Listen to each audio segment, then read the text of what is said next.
رب العالمين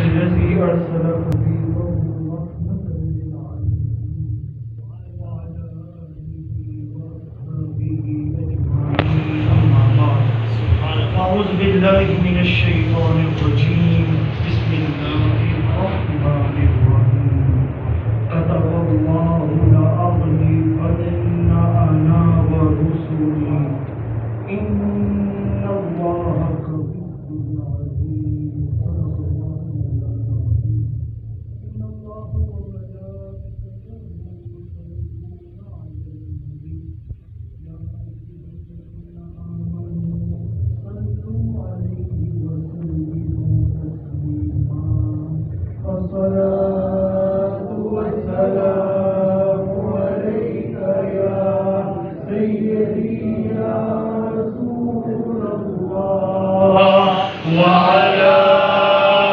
آلك وصحبك يا حبيب الله الصلاة والسلام عليك يا سيدي يا رحمة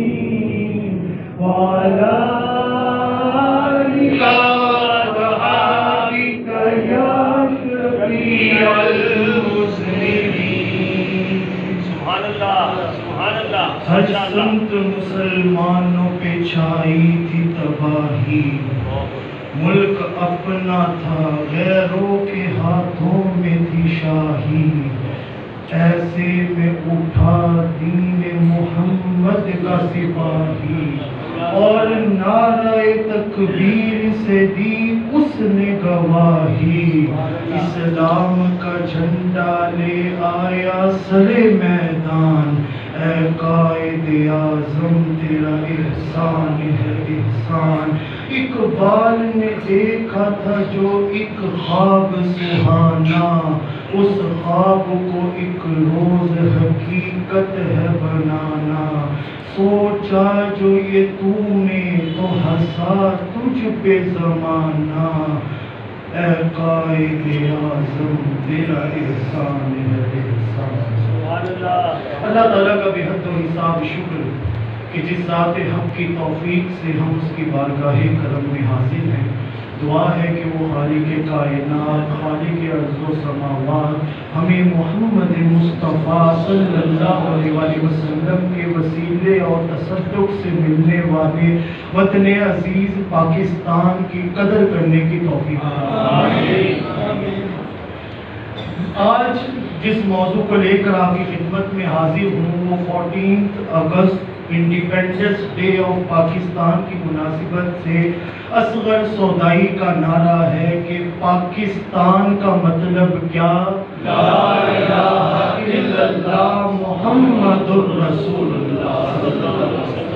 میں نے آپ کے سامنے آیت کریمہ تلاوت کی علامہ محمد اقبال رحمۃ اللہ تعالی علیہ نے 1930 میں خطبہ الہٰ کیا اور وہ اجلاس بھی 21واں اجلاس تھا اور میں نے آپ کے سامنے جو آیت کریمہ تلاوت کی ہے وہ بھی سورہ مجادلہ کی آیت نمبر 21 ہے۔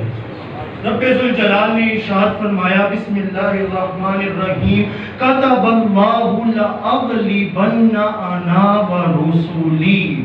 لوگوں یاد رکھنا اگر تمہارے سامنے کوئی بھی ملک آ کر یہ دعویٰ کرے کہ حکمرانی ہماری ہے، اگر اٹلی آ کر بولے حکمرانی ہماری ہے، اگر فرانس آ کر بولے حکمرانی ہماری ہے، اگر جاپان آ کر بولے حکمرانی ہماری ہے، یورپین کنٹریز ہوں ایشین کنٹریز ہوں کوئی بھی ملک آ کر کہے نا کہ حکمرانی ہماری ہے تو بظاہراً تمہیں حکمرانی ان کی نظر آئے گی، لیکن مومنوں یاد رکھنا اللہ حکمرانی اسی کو دیتا ہے جس کی جھولی میں محمد مصطفیٰ کی خیرات ہوتی ہے، جس میں محمد مصطفیٰ صلی اللہ علیہ وسلم کے ساتھ وفا کا جذبہ ہو۔ رب ذوالجلال فرماتا ہے ہمیشہ وہی غالب رہتا ہے، اور ان اللہ قوی عزیز، اللہ ایسا زبردست طاقت اور قدرت رکھنے والا ہے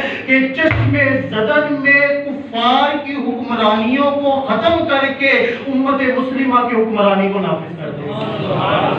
اچھا، یہ جو وطن عزیز پاکستان ہے نا، ہمارا وطن، ہمارا ملک، اس کے ساتھ جو محبت ہے نا، وہ ہمارے خمیر کے اندر شامل ہے، ہمارے جسم کے اندر شامل ہے۔ فطرتاً ہمیں محبت ہے اس وطن عزیز پاکستان سے، اور خالی ہمیں ہی وطن نہیں ہے، یہ وطن سے محبت نہیں ہے۔ آپ انبیاء کرام علیہم السلام کی تاریخ کو اٹھا کر دیکھیں، ہر نبی کو اپنے وطن عزیز سے محبت ہے۔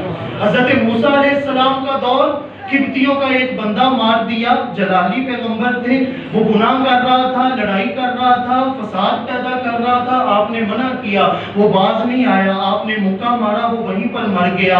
پتہ چلا فرعون کی کیبنٹ آپ کو ڈھونڈتی ہوئی آ رہی ہے، لوگوں نے کہا موسیٰ آپ یہاں سے ہجرت کر کے چلے جائیں۔ حضرت موسیٰ علیہ السلام مصر سے ہجرت کر کے مدین میں گئے، حضرت شعیب علیہ السلام کی بیٹی کے ساتھ آپ کا نکاح ہوا، اور ایک مدت تک آپ وہاں پر رکے، اور جب وہ مدت مکمل ہوئی نا تو حضرت موسیٰ علیہ السلام کیا کہتے ہیں، قرآن آپ کھولیے آپ کو ملے گا، فَلَمَّا قَضَى مُوسَى الْأَجَلَ وَسَارَ بِأَهْلِهِ آنَسَ، جب مدت مکمل ہوئی نا تو حضرت موسیٰ علیہ السلام نے حضرت شعیب علیہ السلام کو کہا حضور اب مجھے واپس مصر جانے دیجئے، مجھے اپنا وطن بڑا ہی یاد آتا ہے۔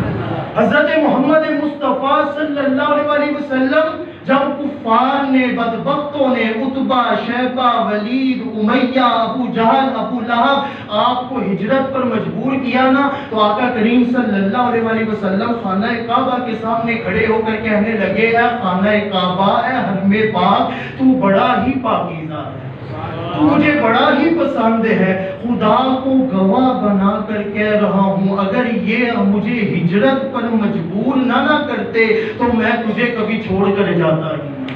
آپ ہجرت کر کے گئے، غار ثور میں آپ نے 3 راتیں گزاری، 3 راتیں گزارنے کے بعد آپ جب آگے گئے نا تو ایک مقام ہے، مقام جحفہ، حضرت ابو بکر صدیق رضی اللہ تعالیٰ عنہ ساتھ ہے، آپ نے مڑ کر پیچھے حرم پاک کو دیکھا، حضرت جبریل امین آ گئے، امام ابو نعیم حلیۃ الاولیاء میں لائے، حافظ ابن کثیر رحمۃ اللہ تعالیٰ علیہ تفسیر ابن کثیر میں لائے، امام فخر الدین رازی رحمۃ اللہ تعالیٰ علیہ تفسیر کبیر میں لے کر آئے۔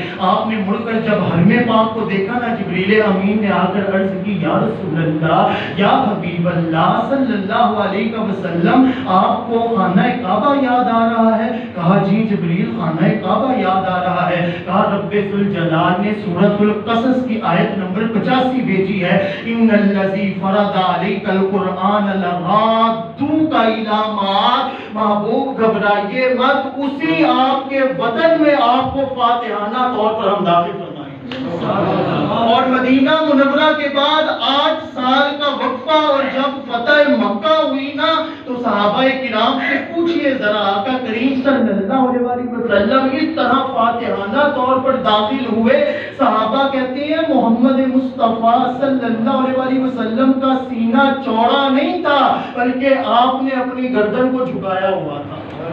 ہم جشن آزادی مناتے ہیں سیٹیاں بجا کر، ہم جشن آزادی مناتے ہیں بائکس کے سلنسر کی آوازیں نکال کر، ذرا دیکھو تو صحیح آزادی منانا ہمیں محمد مصطفیٰ نے کیسے سکھایا ہے۔ آپ نے مثال اور نمونہ پیش کیا کہ زمانے والوں، جب بھی رب ذوالجلال کی نعمت تمہیں عطا ہونا تو سینہ چوڑا نہیں کرنا چاہیے، بلکہ سر کو رب ذوالجلال کی بارگاہ میں سجدے کے اندر جھکانا چاہیے۔ حضرت عمر فاروق رضی اللہ تعالیٰ عنہ کا دور ہے، بیت المقدس قبلہ اول مسلمانوں کا فتح ہوا تو حضرت عمر فاروق رضی اللہ تعالیٰ عنہ 26 لاکھ مربع میل پہ آپ کی حکومت۔ صحابہ نے کہا عمر بھائی بیت المقدس فتح ہو گیا تو ہمیں جشن منانا چاہیے، ہمیں خوشی منانی چاہیے۔ حضرت عمر فاروق رضی اللہ تعالیٰ عنہ کا جواب سنے، آپ نے کہا جشن منانا ہے، اس سے بڑھ کر جشن کیا ہوگا کہ آج ظہر کی نماز کی اذان بلال حبشی رضی اللہ تعالیٰ عنہ سے، اس طرح جشن منایا۔ اور علامہ اقبال رحمۃ اللہ تعالیٰ علیہ مجھے یاد آگئے، آپ ہندوستان میں انڈین نیشنل کانگریس کے رہنما رہے ہیں، آپ کو ہندوستان سے بڑا ہی پیار تھا، بڑا ہی لگاؤ تھا، ایون کہ آپ نے شاعری کے اندر ہندوستان کی تعریف کی. آپ نے کہا ہے سارے جہاں سے اچھا ہندوستان ہمارا، ہم بلبلیں ہیں اس کی یہ گلستان ہمارا. آپ نے بڑی تعریف کی ہندوستان کی. اور انڈین کا ایک بندہ تھا راکیش شرما، وہ اسپیس کے اندر گیا نا، تو وہاں پر جب وہ واپس آیا تو کسی نے پوچھا کہ بھارت کیسا نظر آتا ہے، تو اس نے بھی علامہ اقبال کی یہی شاعری پڑھی کہ سارے جہاں سے اچھا ہندوستان ہمارا، ہم ہیں بلبلیں اس کی یہ گلستان ہمارا. جب ہندوستان میں تھے تو آپ ان کی تعریف کیا کرتے تھے. دو قومی نظریے کا پتہ نہیں تھا. اعلیٰ حضرت عظیم البرکت رحمت اللہ تعالی علیہ وہ پہلی شخصیت ہے جنہوں نے دو قومی نظریے کا تصور پیش کیا. آپ مطالعہ پاکستان کی کتابوں کو اٹھا کر دیکھیں، ینگ جنریشن کو وہ بتاتے ہیں دو قومی نظریہ سر سید احمد خان نے دیا ہے، لیکن سر سید احمد خان نے نہیں دیا. دو قومی نظریہ ہمارے دلوں کے جان اعلیٰ حضرت عظیم البرکت رحمت اللہ تعالی علیہ. محبت المؤتمنہ رسالہ لکھا سورۃ الممتحنہ کی آیات کی تفسیر میں، اور آپ نے دو قومی نظریہ پیش کر کے کہا مسلمانوں کو ایک الگ ریاست کی ضرورت ہے، ایک الگ بادشاہت کی ضرورت ہے، ایسے وطن عزیز کی ضرورت ہے جہاں پر اسلام کا جھنڈا لہرائے. جب علامہ اقبال کی محدود سوچ کو وسعت ملی نا، تو پہلے تو کہتے تھے نا کہ سارے جہاں سے اچھا ہندوستان ہمارا. اب علامہ اقبال نے شاعری کو بدلا، کہتے ہیں چین و عرب ہمارا، چین و عرب ہمارا، ہندوستان ہمارا، مسلم ہے ہم، وطن ہے سارا جہاں ہمارا. دو قومی نظریہ. اچھا یہ جو دو قومی نظریہ ہے نا، یہ علامہ اقبال اور قائد اعظم رحمت اللہ تعالی علیہ کے دور سے ہی نہیں شروع ہوا. یہ دو قومی نظریہ حضرت آدم علیہ السلام کے دور سے چلتا آ رہا ہے. حضرت آدم علیہ السلام کو رب ذوالجلال نے جب تخلیق کیا نا، تو فرشتوں کو کہا، ملائکہ کو کہا سجدہ کرو. سارے ملائکہ نے سجدہ کیا، ابلیس نے سجدہ نہیں کیا. رب ذوالجلال نے کہا جنہوں نے سجدہ کیا ہے ان کو اپنا قرب عطا کروں گا، اور شیطان ابلیس تو نے سجدہ نہیں کیا نا، تجھے اپنی بارگاہ سے میں دھتکارتا ہوں. دو قومی نظریہ بن گیا. اب یہی دو قومی نظریہ حضرت موسیٰ علیہ السلام کا دور، فرعون نے سر اٹھایا، کہا انا الحق، میں خدا ہوں. حضرت موسیٰ علیہ السلام نے کہا نہیں، خدا تو نہیں ہے، خدا تو وہ ہے جس نے مجھے طور کے اوپر بلا کر میرے ساتھ ملاقات کی ہے. دو قومی نظریہ یہاں سے بنا. حضرت ابراہیم علیہ السلام کا دور آیا، نمرود نے سر اٹھا لیا، کہنے لگا انا الحق، میں خدا ہوں، میری بادشاہت ہے. حضرت ابراہیم علیہ السلام نے تڑپ کر کہا مردود تو خدا نہیں ہے، خدا تو وہ ہے جو سورج کو مشرق سے نکالتا ہے اور مغرب کے اندر غروب کرتا ہے. دو قومی نظریہ بنا. آقا کریم صلی اللہ علیہ وسلم کا زمانہ آیا، قبیلہ بھی ایک تھا، جگہ بھی ایک تھی، سارے لوگ بھی ایک جیسے تھے، لیکن انہوں نے کہا کہ ہمارے خدا 360 ہیں. لیکن محمد مصطفیٰ صلی اللہ علیہ وسلم نے کہا نہیں، خدا تو وہ ہے جس نے معراج کی رات مجھے بلا کر مجھے اپنے حسن مطلق کا دیدار کروایا. دو قومی نظریہ ادھر سے بنا. اب آگے چلتے ہیں امام حسین علیہ السلام کا دور. یزید نے کہا میری بیعت کر لو. امام حسین علیہ السلام نے کہا میں اس بدبخت ملعون اور شرابی کی بیعت نہیں کروں گا، کیونکہ میرے جسم میں کوئی عام خون نہیں، محمد مصطفیٰ کا خون دوڑ رہا. یہ دو قومی نظریہ چلتا ہے. اچھا یہ جو غزوہ ہے نا، غزوہ ہند جس کو کہتے ہیں، پاکستان یہ پہلے بر صغیر تھا، اور یہ جو ہندوستان ہے نا، ہند، اس کا پہلے ریئل نیم تھا سندھ. میں تقابل دیان کا اسٹوڈنٹ ہوں تو میں جانتا ہوں سندھ کس کو کہتے تھے. باہر سے آؤٹ سائڈرز آتے تھے، وزیٹرز آتے تھے، تو دریائے سندھ کے ارد گرد کے علاقوں کو نا وہ سندھ کے مقامات کہتے تھے. بعد ازاں وہ سندھ سے ہند بن گیا، اور پھر غزوہ ہوا اور پاکستان الگ ہوا، ہندوستان الگ ہوا. اس غزوے کو غزوہ ہند کہتے ہیں. آپ حیران ہوں گے کہ اس غزوہ ہند کے بارے میں محمد مصطفیٰ صلی اللہ علیہ وسلم نے 14 صدیاں پہلے ہی بشارت دے دی. اٹھا کر دیکھیں امام ابو نعیم کی حلیۃ الاولیاء، امام بیہقی کی دلائل النبوہ، امام نسائی کی سنن نسائی، آپ کو کتاب الجہاد کے اندر چیپٹر ملے گا باب غزوۃ الہند، اس میں حضرت ابو ہریرہ رضی اللہ تعالیٰ عنہ روایت کرتے ہیں، مجلس سجی ہوئی ہے، محمد مصطفیٰ صلی اللہ علیہ وسلم نے فرمایا ایک غزوہ ہوگا، اس کا نام غزوہ ہند ہے، مخالف پہ ہندو ہوں گے، حق پر مسلمان ہوں گے، اور جو اس غزوے کے اندر شہید ہوگا نا، قیامت کے روز رب ذوالجلال اس کو افضل الشہداء کے ٹائٹل سے نوازے گا۔ اب حضرت ابو ہریرہ رضی اللہ تعالیٰ عنہ کہتے ہیں، اب ان کا تبصرہ سنیں، وہ کہتے ہیں کاش مجھے رب ذوالجلال طویل عمر عطا کرے، اور جب وہ غزوہ ہند ہو تو میں اس کے اندر اپنے مال و اسباب حتیٰ کہ اپنی جان کو قربان کر کے افضل الشہداء کے ٹائٹل سے سرفراز ہوگا۔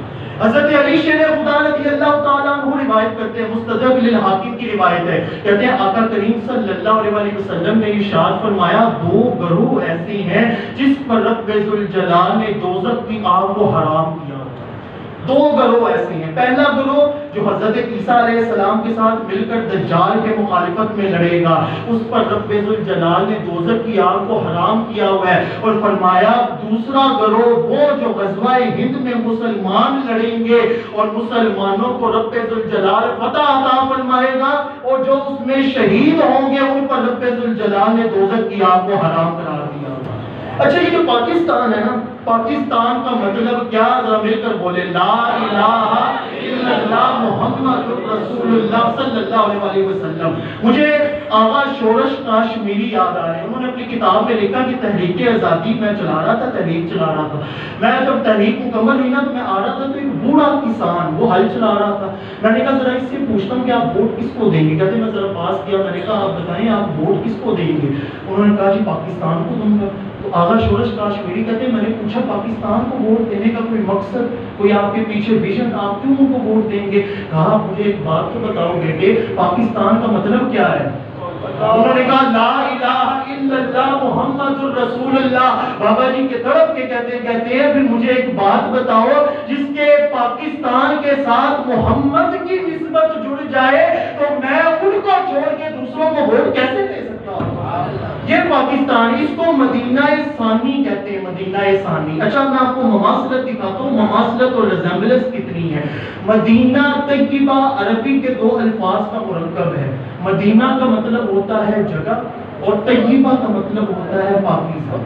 پاکستان فارسی زبان کا لفظ ہے، یہ بھی دو لفظوں کا مرکب ہے، پاک کا مطلب ہوتا ہے پاکیزہ اور استان کا مطلب ہوتا ہے جگہ، وہ بھی پاکیزہ جگہ ہے، یہ بھی پاکیزہ جگہ ہے۔ وہاں پر بھی ہجرت ہو رہی ہے، یہاں پر بھی ہجرت ہو رہی ہے، وہاں پر بھی ہجرت اسلام کی خاطر ہو رہی ہے، یہاں پر بھی ہجرت اسلام کی خاطر ہو رہی ہے، وہاں پر بھی ہجرت اس وجہ سے ہو رہی ہے کہ اسلامی حکومت چاہیے، یہاں پر بھی ہجرت اس وجہ سے ہو رہی ہے کہ اسلامی حکومت چاہیے، وہاں پر ہجرت اس وجہ سے ہو رہی ہے کہ مخالف پہ ہندو تھے، یہاں پر بھی ہجرت اس وجہ سے ہو رہی ہے کہ مخالف پہ ہندو تھے، وہاں پر ہجرت اس وجہ سے ہو رہی ہے کہ وہ بتوں کو پوجتے تھے، یہاں پر بھی ہجرت اس وجہ سے ہو رہی ہے کہ وہ بتوں کو پوجتے تھے، وہاں پر بھی ہجرت اس وجہ سے ہو رہی ہے کہ لیلۃ القدر میں رب کا قرآن اترا تھا، اور یہاں پر ہجرت اس وجہ سے ہو رہی ہے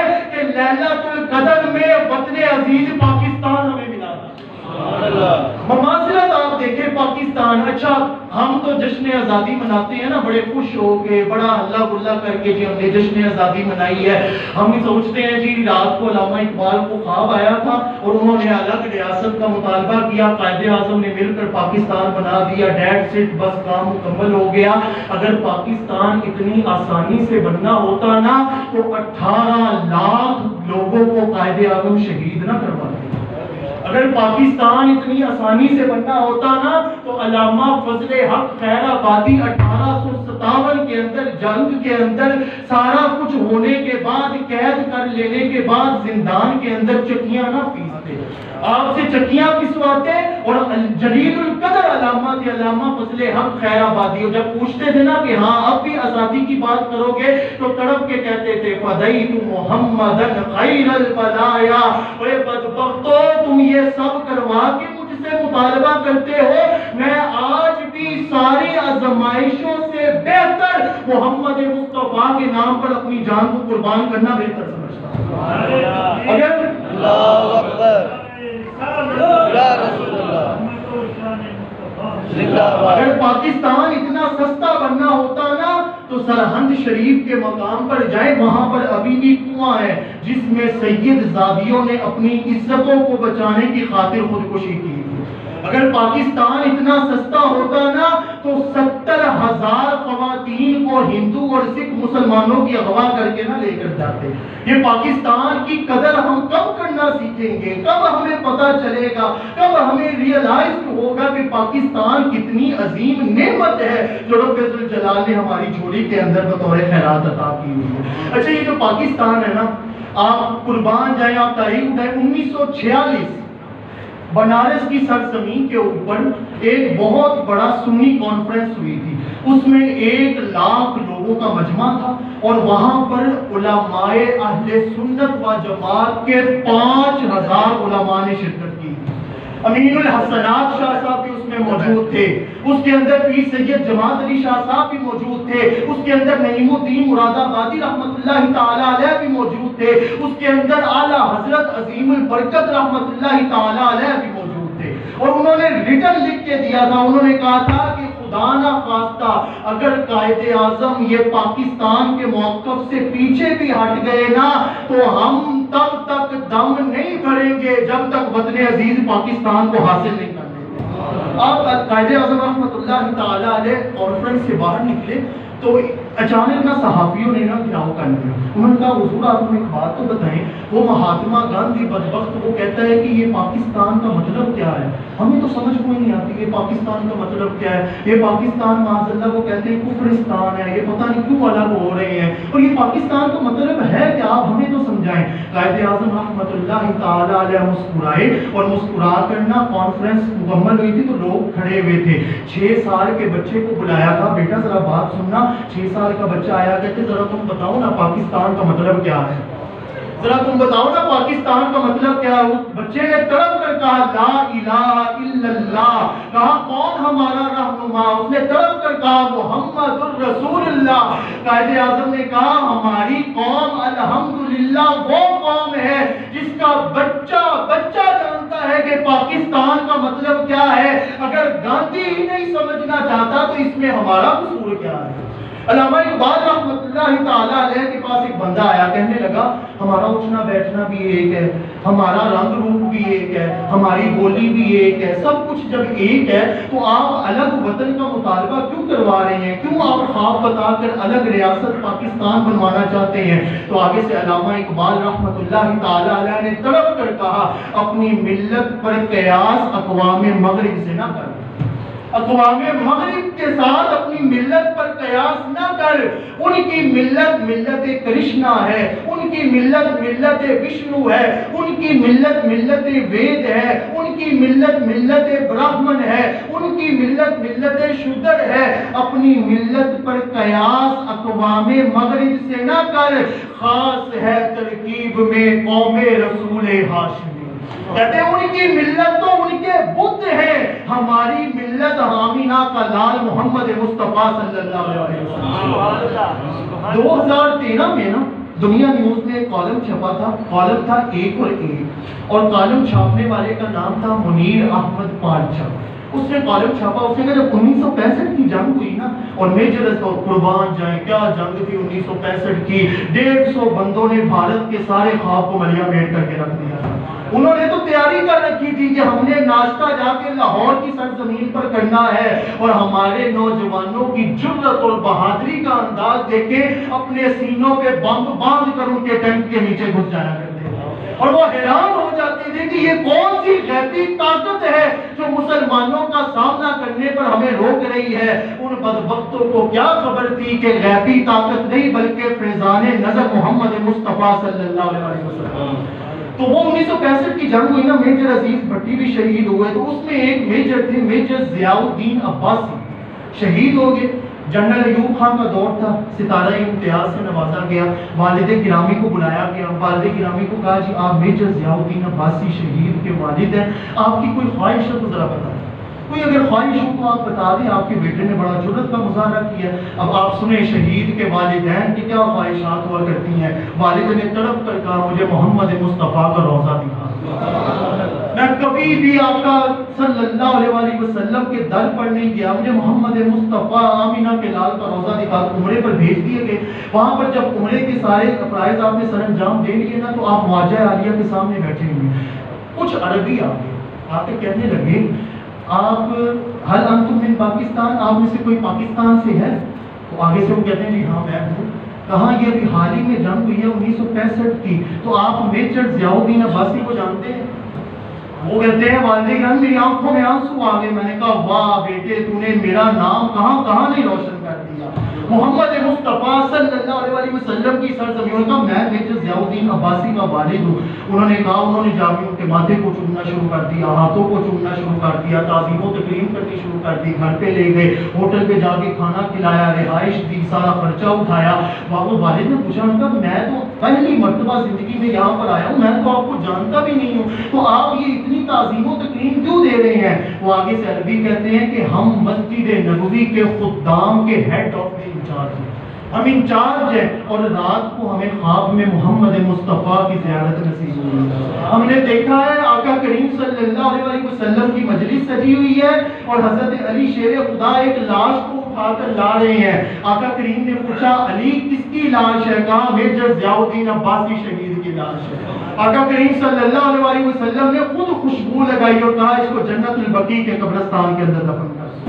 کوئی غیبی مدد نہیں تھی، بلکہ محمد مصطفیٰ صلی اللہ علیہ وسلم کا فیضان تھا، جس کے بعد ہمیں یہ وطن عزیز پاکستان نصیب ہوا ہے۔ اچھا قائد اعظم رحمۃ اللہ تعالی علیہ پاکستان اور یہ پاکستان کی جد و جہد، اور آپ ذرا تصاویر اٹھا کر انٹرنیٹ پہ دیکھیں تو آپ کو معلوم ہوگا کہ کس طرح ہمارے مہاجرین نے ہجرت کی تھی، کس طرح ان کے بچوں کو ہوا میں اچھال کر نیچے تلوار رکھ دیتے تھے۔ ہم تو اللہ اللہ کر کے آزادی مناتے ہیں نا، ہمیں چاہیے کہ ہم ان شہدائے پاکستان کو ایصال ثواب کے تحفے ارسال کریں۔ ان کو کس طرح انہوں نے شہید کیا تھا۔ مجھے ثاقب رضا مصطفائی صاحب حافظہ اللہ تعالیٰ، میں ان کا ایک کلپ سن رہا تھا، تو وہ کہتے ہیں کہ ماں باپ تھے، جھولی کے اندر ان کا دودھ پیتا بچہ ابراہیم تھا، وہ نکلے، پتا چلا جی پاکستان آزاد ہو گیا، نکل پڑے، ٹرین پکڑی، رستے میں دیکھا تو ان کے جو دودھ پیتا بچہ ابراہیم تھا نا، اس کا سر لٹکتا جا رہا ہے۔ والدہ نے باپ کو کہا، شوہر نامدار کو، کہ یہ بیٹا ابراہیم جو ہے اس کا سر لٹکتا جا رہا ہے، کہ ثاقب رضا مصطفیٰ صاحب بیان کر رہے ہیں، تو سر لٹکتا جا رہا ہے، تو یہ کچھ کریں، پانی کا کہیں سے بندوبست کریں، ورنہ یہ حال تو اس طرح نہیں۔ کہتے ہم اسٹیشن سانگلا اسٹیشن کے اوپر پہنچے، جب نیچے اترے تو دیکھا کہ مسلمانوں کی لاشیں پڑی ہوئی ہیں۔ ہم پانی کی تلاش کرتے گئے، تو پانی تو نہ ملا، لیکن دیکھا تو ان کا جو بیٹا تھا نا ابراہیم، وہ اس کی روح قفس انصری سے پرواز کر چکی، فوت ہو گیا۔ اتنی بات کر کے نا ثاقب رضا مصطفیٰ صاحب حافظہ اللہ تعالیٰ کہتے ہیں میں اس بچے ابراہیم کی قبر پر بھی گیا ہوں، کیونکہ وہ ابراہیم میرا بڑا بھائی تھا اور وہ والدین میرے والدین تھے۔